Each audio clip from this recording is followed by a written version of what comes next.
Welcome to Life Digest. I am Madrin Mwanguze.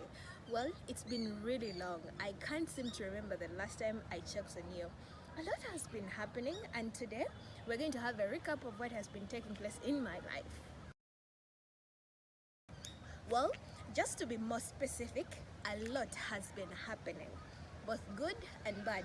I must say, but God still stays the same. That's why here we believe in progress and not perfection. My life hasn't been so perfect lately, but it has been progressing from one step to another. Well, I don't even know where to start from, but by the end of this episode, you will know some of the lessons I have learned in this COVID experience. Well, one sudden day, I happened to be diagnosed with so many different things. I don't even know where to start.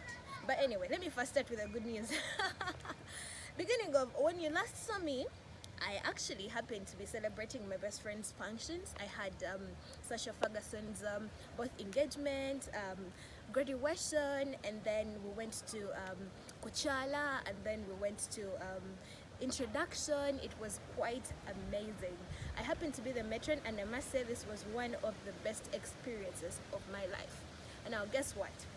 When I was in the middle of celebrations and having fun, I kind of felt some mild discomfort in my stomach, and it graduated from one stage to another. And to cut the whole story short, when I was diagnosed, they gave me the sad news that I had acute pancreatitis, and I must say that was one of the things I last thought of ever getting. Like, I don't take alcohol. For those of you who don't know, acute pancreatitis is a condition that affects your pancreas. It's actually related, it could be related to inflammation, or maybe you have, let's say, other, discomforts of the pancreas. But for me, it was found out that my pancreatic tail had some inflammation. It had actually enlarged by half the real size. And I spent quite some time in Case Hospital. I must say those guys gave me the best treatment. Thank you, Case Hospital. I was discharged after like a couple of weeks, and then from there I went home. I continued with my treatment. They also put me on a strict diet, because when you have acute pancreatitis, you're not supposed to take let's say fatty foods, because your pancreas releases both lipase and amylase enzymes, which one of them is responsible for breaking down fat. So you're trying not to stress it so much, so you can't take a lot of fatty food. So I was put on a strict diet.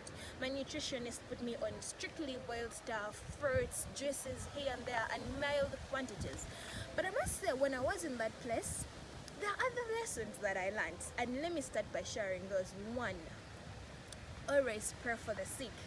Guys, being in the hospital, personally, it was my first time being admitted in a hospital, and I learned that people are really suffering. The sick need your prayers. When you're sick, you can't even pray. You can't even think. All you want to do is be fine. And if you have and know that somebody out there is praying for you, and they have your best interest at heart, there's a way it strengthens you. And from that day on, part of my prayer includes the sick. So guys, let's always pray for the sick, because it is bad, it is worse, it is terrible being admitted right there. And two, let's always be grateful. Let me tell you something. When I was in the hospital, even a drop of water would cause too much pain in my stomach, because at some point my doctor, the physician, put me off anything to do with it. So they would just feed me through the veins. There is some ingredient called cabiven that they put through cannula, and it goes into your veins. It's like milk. I think you can see it in that picture. Now that was what I was being fed on. Well, and it got me thinking that I have never thought of thanking God for even being able to finish my food. And from that day, I learned that if you can sit down on your food, on your plate, and eat it and finish it and go to the toilet very well without any complications, be grateful.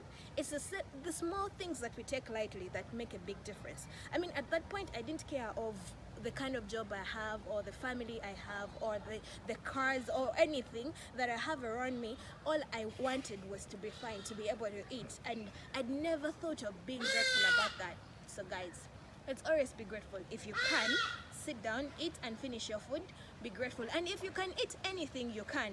Guys, take away this kajanja of I am on diet, blah blah blah blah blah. Eat it. I used to be so strict on the things I eat, I used not to take certain things, but now I wish I can take them, but I can't take them because I'm on a diet.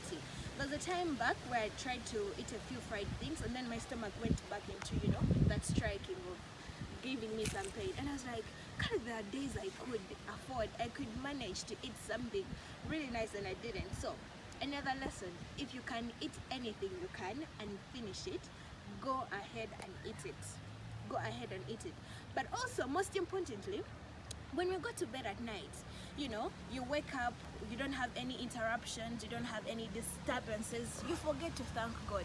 Guys, I learned that if you can sleep well from whatever time to whatever time without any interruptions, thank God. Good sleep is a gift, because God says he gives good sleep to those he loves.